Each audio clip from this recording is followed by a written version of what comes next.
السلام علیکم ورحمۃ اللہ نحمدہ ونصلی علی رسولہ الکریم اما بعد فاعوذ باللہ من الشیطان الرجیم بسم اللہ الرحمن الرحیم رب اشرح لی صدری ویسر لی امری واحلل عقدۃ من لسانی یفقہوا قولی۔ سورہ الواقعہ آیت نمبر 41 سے کرنا ہے، پارہ 27 ہے۔ اعوذ باللہ من الشیطان الرجیم وَأَصْحَابُ الشِّمَالِ مَا أَصْحَابُ الشِّمَالِ، اور بائیں ہاتھ والے کیا ہیں وہ بائیں ہاتھ والے، یعنی کیسی ہے ان کی بد نصیبی۔ فی سموم و حمیم، گرم ہوا میں اور گرم پانی میں، یعنی وہ لوگ ہی لپٹ میں اور کھولتے ہوئے پانی میں ہوں گے۔ وَظِلٍّ مِّن یحموم، اور سائے سیاہ دھوئیں کے، یعنی سائے جو ان پر ہوں گے وہ بھی دھوئیں کے ہوں گے، سیاہ رنگ کے، کالے دھوئیں کے سائے میں ہوں گے۔ لا بارد ولا کریم، نہ ٹھنڈے، یعنی جو سایہ ہوگا وہ نہ تو ٹھنڈا ہوگا اور نہ ہی آرام دہ۔ اور کریم کا لفظ منظر کی خوبصورتی کے لیے بھی آتا ہے، گویا کہ وہ دھواں دیکھنے میں بھی ناگوار ہوگا، کہاں کہ اس کا انسان سایہ ہی لے۔ آپ یہ دیکھیں نا کہ کالے رنگ کا سایہ جو آپ کے سروں پر آ جائے تو وہ آپ کے لیے کیسا ہوگا، نہ اس میں ٹھنڈک ہے اور نہ ہی کوئی خوش منظر ہے کہ دیکھنے کو بھلا لگے۔ انہم کانوا قبل ذالک مترفین، بے شک وہ تھے اس سے پہلے نعمتوں میں پلے ہوئے، یعنی یہ وہ لوگ اس انجام کو پہنچیں گے، بائیں ہاتھ والے، بدقسمتی والے، جو اس انجام کو پہنچنے سے پہلے خوشحال تھے۔ اور وہ کیا کرتے تھے؟ وَقَانُوا، اور تھے وہ یُصِرُّونَ، اصرار کرتے تھے، عَلَى الْحِنثِ الْعَظِیمِ، بڑے گناہ پر۔ اللہ سبحانہ وتعالیٰ اسے انجام سے محفوظ فرمائے۔ آپ کو یاد ہوگا کہ ہم سورہ الواقعہ میں 3 گروہوں کا احوال پڑھ رہے تھے، جس میں سے سب سے پہلے مقربین کا احوال ہے، جو کہ سابقون السابقون ہیں، یعنی دائیں ہاتھ والوں میں 2 طرح کے لوگ شامل ہیں نا، ایک وہ جو مقربین ہیں اور دوسرے اصحاب الیمین ہیں، اور تیسرے جو ہیں وہ اصحاب الشمال ہیں، جو کہ بائیں ہاتھ والے ہیں۔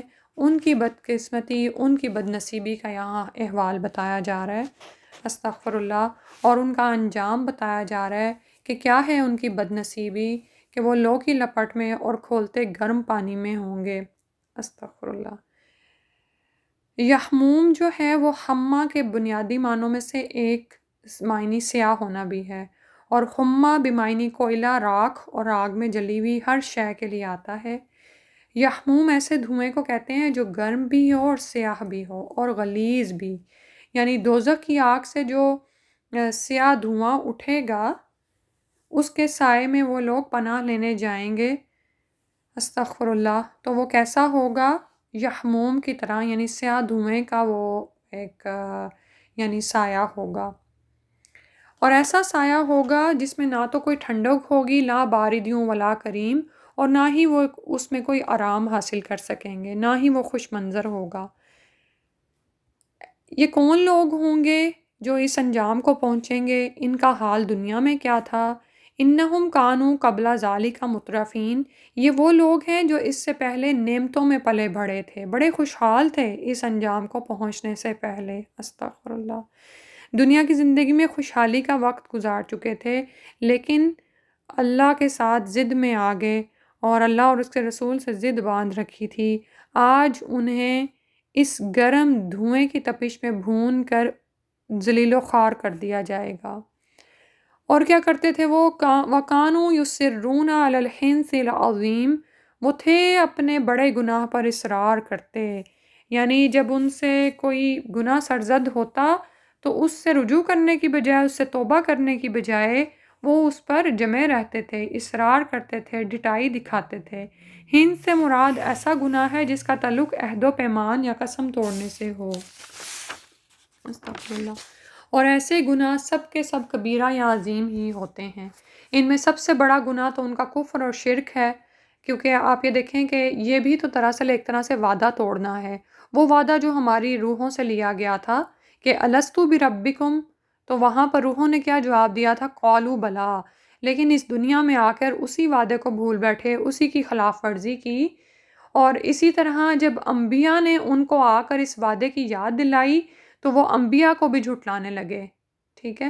اور حالانکہ آپ یہ دیکھیں کہ سب انبیاء اپنی امت کو یہ وصیت کرتے رہے کہ اگر میرے بعد کوئی رسول آئے تو سابقہ کتب سماویہ اور انبیاء کی اور جو یعنی ان تمام چیزوں کی تصدیق کرتا ہو اس پر ایمان لے آنا، لیکن وہ نہیں مانے اور انہوں نے ان انبیاء کا انکار ہی کیا، تو یعنی وہ بڑے گناہ میں پڑ گئے، یعنی انہوں نے وعدوں کو توڑا، عہد و پیمان کو توڑا، باتوں سے پھر گئے، انبیاء کو جھٹلایا۔ اور اس کے علاوہ ان کا بڑا گناہ کیا تھا؟ وَقَانُوا یقولون، اور تھے وہ کہتے، وہ کہا کرتے تھے، اِذَا، کیا بھلا، جب متنا، ہم مر جائیں گے، وَكُنَّا، اور ہو جائیں گے، ترابن مٹی، وَعِظَامًا، ہڈیاں، اور ہڈیاں، عظم کہتے ہیں نا بڑی چیز، جسم کی سب سے بڑی چیز جو ہے وہ ہڈی ہوتی ہے نا، تو اس کے لیے عظام آتا ہے، عظامًا، ہڈیاں، اِنَّا، کیا بھلا ہم، کیا بے شک ہم، لَمَبْعُوثُونَ، کیا دوبارہ اٹھائے جائیں گے۔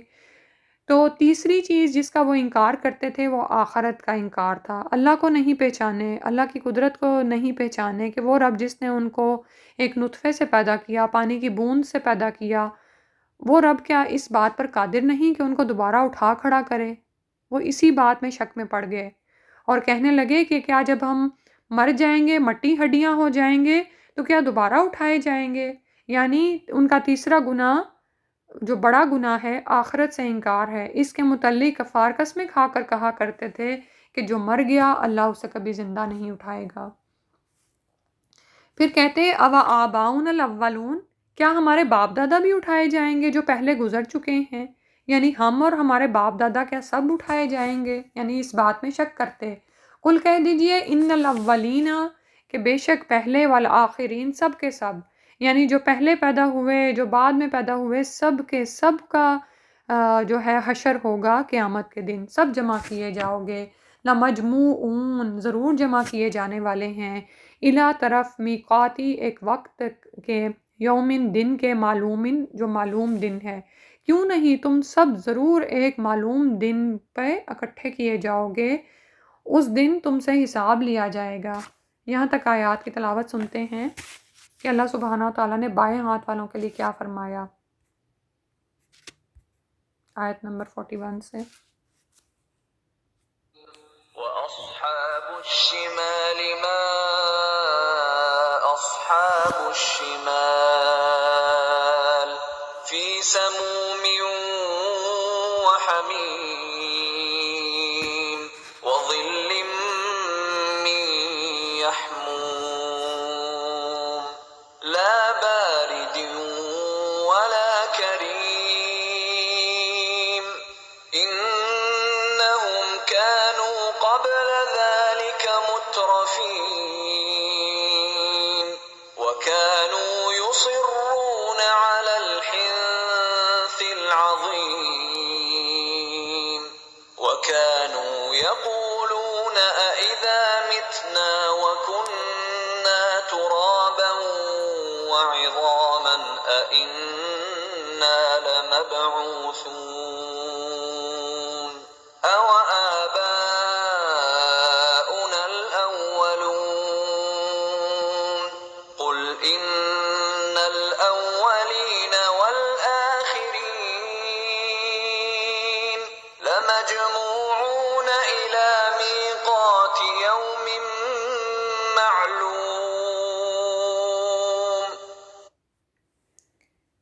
ثم، پھر، انکم، بے شک تم، ایھا الضالون المکذبون، اے گمراہو، اے جھٹلانے والو، لآکلون، ضرور کھانے والے ہو، من شجرن، درخت سے، من زقوم، زقوم کے درخت سے۔ تو سوچو جس دن تم جمع کیے جاؤ گے تو اپنے اعمال کی سزا پاؤ گے، اور وہ کیا ہوگی کہ اے گمراہو، تم لوگ جو اپنے راہ سے ہٹ گئے، سیدھے راستے سے ہٹے اور جھٹلاتے رہے، اب اس کا انجام کیا ہے کہ زقوم کے درخت سے کھلائے جاؤ گے۔ استغفر اللہ۔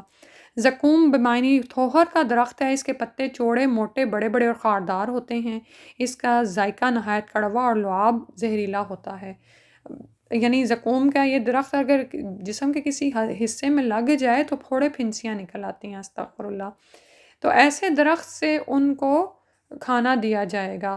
فمالیون منہ البطون، تو تو پھر بھرنے والے ہو اس سے پیٹوں کو، استغفر اللہ، کہ یعنی اچھا لگے یا نہ لگے، اس سے ان کو پیٹوں کو بھرنے کو کہا جائے گا۔ آج آپ یہ دیکھیں کہ ایسی سزائیں بعض اوقات کچھ ممالک میں قیدیوں کو دی جاتی ہیں کہ نہایت ہی بدمزہ کھانا ان کے آگے رکھا جاتا ہے، اور پھر ان کو صرف یعنی جیسے 15 منٹ دیے جاتے ہیں کہ اتنی دیر میں یہ کھانا ہے تو کھاؤ، اور 15 منٹ بعد وہ اٹھا لیا جاتا ہے کہ ٹھیک ہے نہیں کھانا۔ تو اب آپ یہ دیکھیں کہ دنیا میں حق کو جھٹلانے کا انجام وہاں پر کیا ہے کہ زقوم میں سے کھاؤ، اور وہ پسند ہے یا نہیں پسند، جیسا بھی کراہیت، کڑوا اور بدمزہ ہے، وہ زبردستی کھانا ہے، اسی سے پیٹوں کو بھرو، یعنی بھوکے اتنے ہوں گے کہ اسی سے پیٹوں کو بھرو۔ فشاربون، تو پھر پینے والے ہو علیہ اس پر من الحمیم، کھولتے پانی میں سے۔ حیام بمعنی شدید قسم کی پیاس، یعنی سخت پیاسا ہونا۔ حیام دراصل اونٹ کی اس بیماری کو کہتے ہیں جس میں اونٹ سخت پیاسا رہتا ہے، اور اسے لگتا ہے کہ مجھے بہت پیاس لگی ہے، وہ پانی پیتا جاتا ہے لیکن اس کی پیاس بجھنے میں نہیں آتی، جیسے انسانوں کو استسقاء کی بیماری لاحق ہو جاتی ہے نا، تو وہ ایسا مریض پھر پانی پیتا رہتا ہے حتیٰ کہ پیٹ پھٹ جاتا ہے اس کا، استغفر اللہ۔ تو اہل دوزخ جب تھوہر کھائیں گے تو اس کے بعد جب وہ حلق میں کانٹے چبھیں گے اور چاہیں گے کہ پانی پئیں تو کھولتا ہوا پانی دیے جائیں گے، لیکن اس سے بھی پھر ان کی پیاس تو نہیں بجھے گی، استغفر اللہ۔ اللہم لا تجعلنا منہم، اللہم انا نسألک الجنة الفردوس ونعوذ بک من النار، اللہم انا نسألک الجنة الفردوس ونعوذ بک من النار، اللہم انا نسألک الجنة الفردوس ونعوذ بک من النار۔ فشاربون شرب الحیم، تو پھر پینے والے ہو اس پر پینا پیاسے اونٹ کی طرح کا، یعنی کہ اتنے پیاسے ہوں گے کہ پیاسے اونٹ کی طرح اس کو پئیں گے۔ حاذا، یہ نزلہم، ان کی مہمانی ہوگی، یوم الدین، جزا کے دن۔ یہ ہے بائیں ہاتھ والوں کی ضیافت کا سامان روز جزا میں۔ یہاں پر جو مہمانی کا لفظ آیا ہے تو وہ دراصل یعنی ایک طرح سے تضحیق کے لیے توہین ان کی جا رہی کہ دیکھو یہ ہے تمہاری مہمانی، استغفر اللہ۔ آپ یہ دیکھیں کہ قبر کا جو عرصہ ہے وہ، اس کے بعد، اور قبر کا عذاب بھی ظاہر برحق ہے، اور اس کے بعد جب وہ قبر سے اٹھائے جائیں گے اور حشر کے دن کی مشکلات، اس کی سختیاں، اور وہ یعنی وہ دن جو 50,000 سال کے برابر ہے، اور اس کے بعد جب اپنے انجام کو پہنچیں گے تو کوئی آرام نہیں ہے، بلکہ یہ مہمانی ہے ان کے لیے۔ اللہ تعالیٰ ہمیں اس سے بچائے۔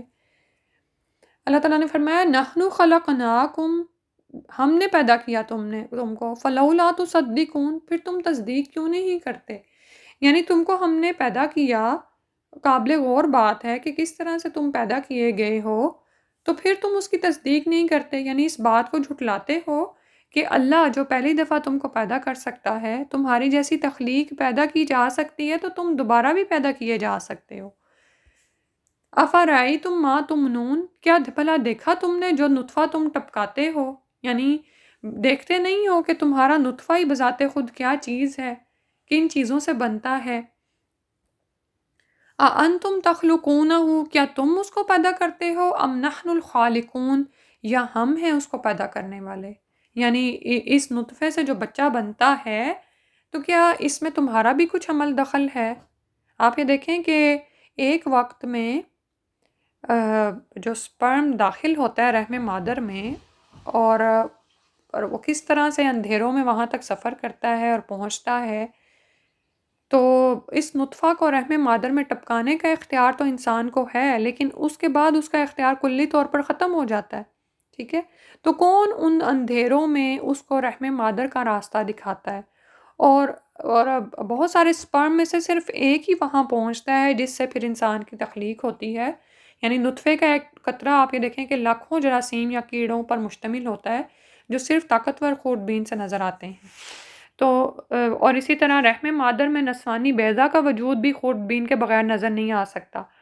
تو نطفہ کا جب صرف ایک جرثومہ ہی نسوانی بیضہ میں داخل ہوتا ہے تو ان دونوں کے ملنے سے ایک چھوٹا سا زندہ خلیہ بن جاتا ہے۔ یہی انسانی زندگی کا نقطۂ آغاز ہے، اور اسی کا نام استقرار حمل ہے، یعنی حمل کا ٹھہر جانا، ٹھیک ہے؟ تو آپ یہ دیکھیں کہ اس کے بعد وہ بچے کی پرورش کس طرح سے ہوتی ہے، اور وہاں پر کون اس کو یعنی ایک خاص تناسب کے ساتھ مکمل بچہ بنا دیتا ہے۔ سبحان اللہ، یہ خالق کے سوا کسی اور کا کام ہو سکتا ہے؟ اس میں ذرہ برابر بھی کسی دوسرے کا عمل دخل ہے؟ یعنی اگر ہم چاہیں تو پھر تو ہم بچہ لے آئیں اپنے لیے، ہم چاہیں تو اپنے لیے لڑکا لے آئیں یا لڑکی لے آئیں، لیکن ہم کچھ نہیں کر سکتے۔ پھر یہ کہ اس انسان کی جو بھی خصوصیات ہیں، جو جسمانی ذہنی صلاحیتیں ہیں، اس میں بھی ہمارا کوئی عمل دخل نہیں ہے۔ اس کا قد کیا ہو، اس کی شکل کیسی ہو، اس کا وزن کیا ہو، وہ تندرست ہو بیمار ہو، سبحان اللہ، سب کچھ خالصتاً اللہ سبحانہ وتعالیٰ کے اختیار میں ہے۔ تو ان سب باتوں پر غور کرنے کے باوجود بھی انسان یہ تصدیق نہیں کرتا کہ اللہ ہی سب کو پیدا کرنے والا ہے، اللہ ہی خالق ہے، جو مردہ غذاؤں سے ہر روز لاکھوں کروڑوں کی تعداد میں انسان اور دوسرے جاندار پیدا کر رہا ہے۔ وہ مردہ انسانوں کو بے جان ذرات سے پھر دوبارہ زندگی نہیں بخش سکتا۔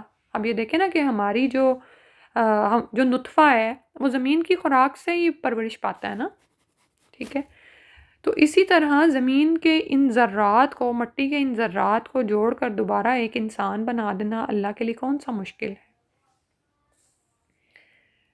نحنو قدرنا بینکم الموت، ہم نے ہی تقسیم کی ہے تمہارے درمیان موت، وما نحن بمسبوقین، اور نہیں ہیں ہم مغلوب ہونے والے۔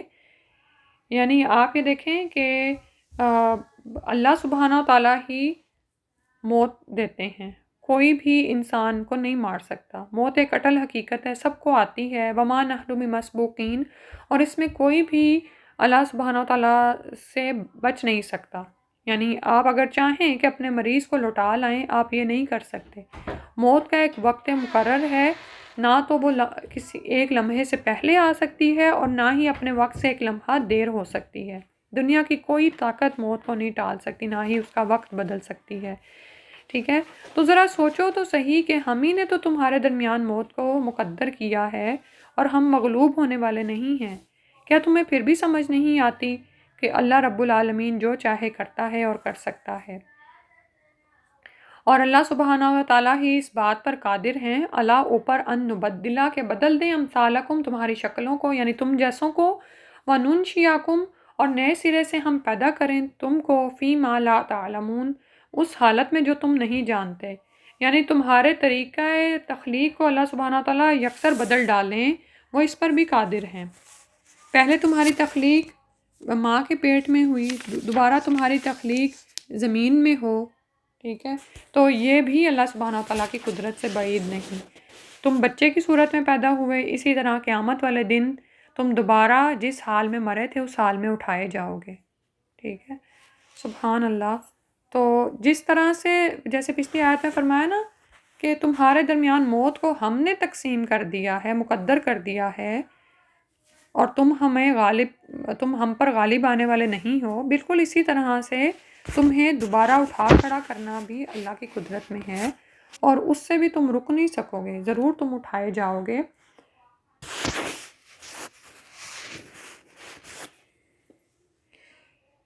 اور اللہ سبحانہ تعالیٰ تمہاری شکلوں کو ہی بدل ڈالیں تم جیسوں کو، اور پھر یہ کہ تمہیں ایسی حالت میں پیدا کر دیں جس کو تم نہیں جانتے، ٹھیک ہے؟ آپ یہ دیکھیں نا کہ جب قیامت والے دن جب سب انسان اٹھائے جائیں گے تو وہ ظاہر ہے وہ اپنے اعمال کے مطابق اٹھائے جا رہے ہیں۔ جیسے متکبرین جو ان سے ہیں وہ چونٹیوں کی شکل میں اٹھائے جائیں گے، استغفر اللہ۔ تو جن چیزوں کو تم نہیں جانتے، انسان اللہ سے ڈر جائے اور اللہ تعالیٰ کے حکموں کی خلاف ورزی نہ کرے۔ پھر فرمایا وَلَقَدْ عَلِمْتُمُ النَّشْأَةَ الْأُولَىٰ، اور البتہ تحقیق جان لیا تم نے پہلی دفعہ کی پیدائش کو، فَلَوْلَا تَذَكَّرُونَ، تو پھر تم کیوں نصیحت نہیں پکڑتے؟ یعنی پہلی دفعہ کی پیدائش کو تو تم جان چکے ہو، اور یہاں پر یہ دیکھیں کہ وَلَقَدْ 3 طرح کی تاکید آ رہی ہے زور دینے کے لیے، ٹھیک ہے؟ تو پھر تم کیوں نصیحت نہیں پکڑتے کہ جس طرح سے اللہ سبحانہ تعالیٰ نے تم کو پہلی دفعہ پیدا کر دیا، تمہیں دوبارہ بھی پیدا کر سکتے ہیں، مکمل طور پر اس پر قدرت رکھتے ہیں۔ افرأیتم ما تحرثون، کیا بھلا دیکھا تم نے، غور کیا تم نے، جو بیج تم بوتے ہو، یعنی زمین میں جو بیج تم ڈالتے ہو، اانتم تزرعونہ ام نحن الزارعون، کیا تم اس کو اگاتے ہو یا ہم اگانے والے ہیں؟ ہراسا کا معنی ہوتا ہے دانے کو زمین پر بکھیر دینا، اور یہ جو آ رہا نا تزرعونہ، زرع کا مطلب ہوتا ہے بکھرے دانے کو اگانا، ٹھیک ہے؟ تو انسان کا اختیار کیا ہے کہ وہ زمین میں بیج ڈالتا ہے، لیکن اس کے بعد اس بیج کے اندر کیا صلاحیت ہوتی ہے کہ وہ زمین کا سینہ پھاڑ کے باہر نکل آتا ہے، وہ نرم و نازک سی کومپل کیسے باہر آتی ہے۔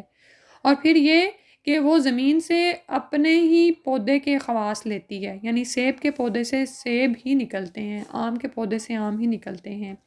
یہ بھی دراصل انسان کی بعد از جو ہے وفات دوبارہ اٹھنے پر ایک دلیل ہے کہ جس طرح سے زمین میں مختلف طرح کے ذرات ہوتے ہیں، اور جب زمین میں ایک بیج ڈالا جاتا ہے تو وہ بیج زمین سے اپنی مطلوبہ خوراک لے کے ہی باہر نکلتا ہے، اور جس سائز کا اللہ نے اس کو کرنا ہوتا ہے وہ مخصوص سائز ہی اس کا رہتا ہے۔ یعنی یہ نہیں ہوتا کہ کبھی سیب کا درخت بڑھ کے کھجور کے درخت کی طرح لمبا ہو جائے۔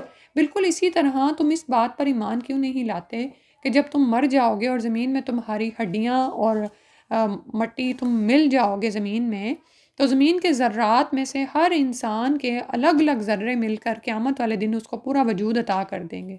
یعنی مثلاً اے کا وجود ایک ہی کو لگے گا، بی کا وجود بی ہی کو لگے گا، یعنی جو بھی اس کے مٹی کے ذرات ہوں گے۔ تو غور کرو کہ تم ہو جو کہ کھیتیوں کو اگاتے ہو، یا اللہ سبحانہ و تعالیٰ یہ سب کچھ کرتے ہیں۔ حال تمہارا یہ ہے کہ لو نشاء لجعلناہ حطاماً، اگر ہم چاہیں تو ہم کر دیں اس کو ریزہ ریزہ، حطاماً ریزہ ریزہ، حطامہ جہنم کا بھی ایک نام ہے نا، یعنی چورا چورا کر دینے والی۔ اور پیچھے آپ نے پڑھا تھا لا یحتمنکم، یعنی کہیں وہ تمہیں رون نہ دے، فظلتم تو تم رہ جاؤ، تفکہون تم باتیں بناتے۔ فقہ کا معنی تھا نا کہ یعنی خوش ہونا، خوش گپیاں کرنا۔ تو تفقہ جو ہے وہ جب یہ باب میں سے آیا تو تا اور کاف کی شد کی وجہ سے اس کا جو اصل معنی تھا وہ سلب ہو گیا، ٹھیک ہے۔ تو مزے کا یعنی کہ فقہ کا مطلب ہوتا ہے نا کہ مزے کرنا، تو تفقہ کا مطلب ہو گیا کہ مزے کا ختم ہونا۔ تو تم یعنی کہ باتیں بناتے ہی رہ جاؤ، اور تم یعنی سوچتے ہی رہ جاؤ کہ کیوں ہوا تھا تو ایسا ہو گیا۔ یعنی آپ یہ دیکھیں کہ کتنی ہی دفعہ ایسا ہوتا ہے کہ انسان کو کوئی نقصان پہنچے تو انسان اسباب ہی تلاش کرتا رہ جاتا ہے کہ ہمارا تو بیج ہی ضائع ہو گیا، محنت بھی ضائع ہوئی، آئندہ کھانے کو کچھ نہیں ملے گا، ہم تو مارے گئے، ٹھیک ہے۔ تو دراصل بتایا یہ جا رہا ہے کہ تم کیوں اس اللہ پر ایمان نہیں لے آتے جس نے تم کو پیدا کیا ہے، جو تمہاری کھیتیوں کو اگاتا ہے۔ یہ ساری نعمتیں اللہ ہی کی تو دی ہوئی ہیں، وہ چاہے تو ان کو لے جائے اور چورا چورا کر دے، تو پھر تم صرف باتیں ہی کرتے رہ جاؤ۔ انا لمغرمون، اور کہو کہ بے شک ہم تاوان ڈالے گئے ہیں، کہ ہم پر تو چٹی پڑ گئی، ہمارے یعنی ہمارا تو مفت کا ہمیں تاوان پڑا، جرمانہ ہی پڑ گیا۔ بل نحن محرومون، بلکہ ہمارے تو نصیب ہی پھوٹے ہوئے ہیں، یعنی ہم تو محروم ہی رہ گئے۔ پھر فرمایا افرأیتم الماء الذی تشربون، کیا بھلا دیکھا تم نے پانی کو جس کو تم پیتے ہو؟ یعنی انسان کو اللہ سبحانہ و تعالیٰ نعمتیں یاد کرا رہے ہیں کہ دیکھو تو کیا اللہ کا جلال ہے، کیا اس کی شان ہے، کیا اس کی عظمت اور بزرگی ہے، اور دوسری طرف اپنی بے بسی اور بے کسی دیکھو کہ نعمتیں تمام اللہ سبحانہ و تعالیٰ کی عطا کی ہوئی ہیں۔ دیکھا تم نے کوئی پانی کو غور و ہوش سے؟ انتم انزلتموہ من المزلی، کیا تم اس کو اتارتے ہو بادل سے؟ ام نحن المنزلون، یا ہم ہیں اتارنے والے؟ آپ یہ دیکھیں کہ کس طرح سے سمندروں سے آبی بخارات اٹھتے ہیں اور پھر وہ بادل بنتے ہیں اور صاف پانی ہمیں میسر ہوتا ہے۔ سبحان اللہ، حیرت ہے کہ کس طرح کہ سمندر کا یعنی نمکین پانی اٹھ کر آبی بخارات بنتا ہے، اور وہ اس میں ذرا بھی سمندر کی جو ہے وہ تلخی نہیں ہوتی۔ یہ کون کرتا ہے؟ کون اتارتا ہے بادلوں سے پانی؟ لو نشاء، اگر ہم چاہیں، جعلناہ کر دیں ہم اس کو اجاجن کڑوا زہریلا، فلولا تشکرون تو پھر تم کیوں شکر ادا نہیں کرتے؟ یعنی اللہ سبحانہ و تعالیٰ چاہیں تو سمندر کے پانی کو ایز اٹ از آبی بخارات میں بدلیں تو وہ کڑوا ہو جائے، ٹھیک ہے، اور تم پر پھر کڑوا پانی ہی برسے۔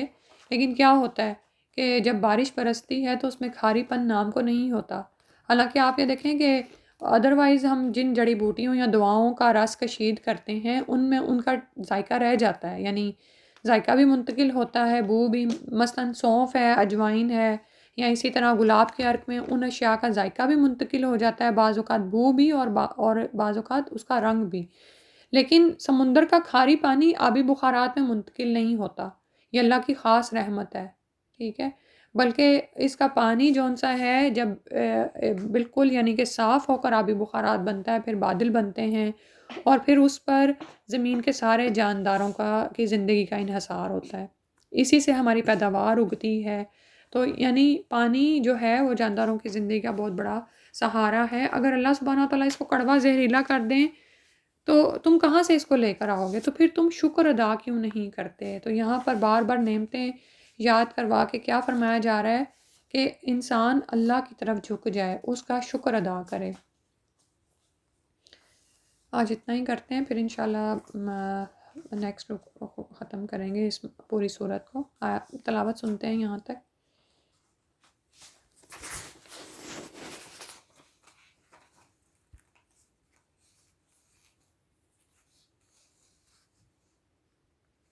ثم إنكم أيها الضالون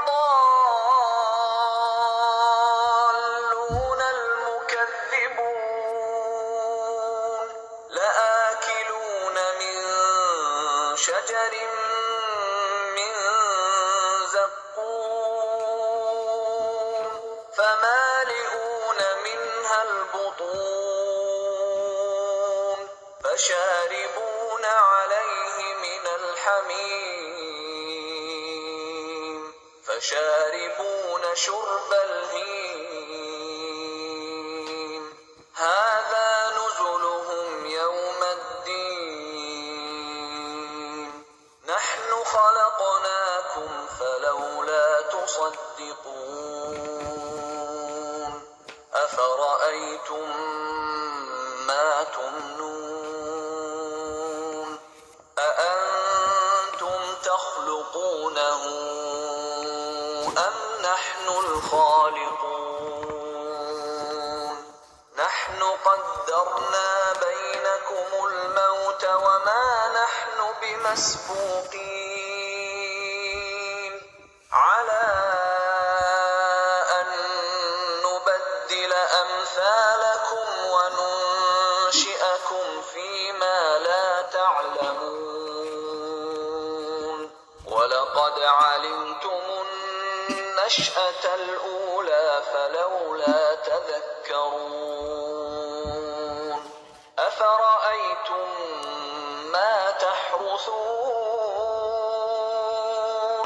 أأنتم تزرعونه أم نحن الزارعون لو نشاء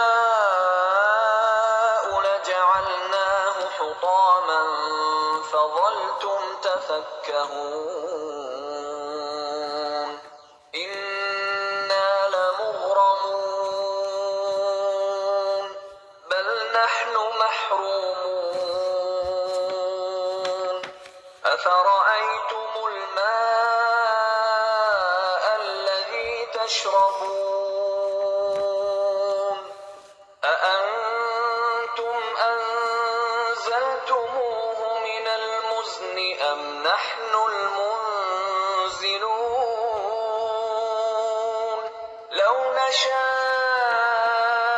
جعلناه أجاجا فلولا تشكرون سبحانک اللہم و بحمدک نشہد ان لا الہ الا انت نستغفرک و نتوب الیک۔ السلام علیکم و رحمۃ اللہ۔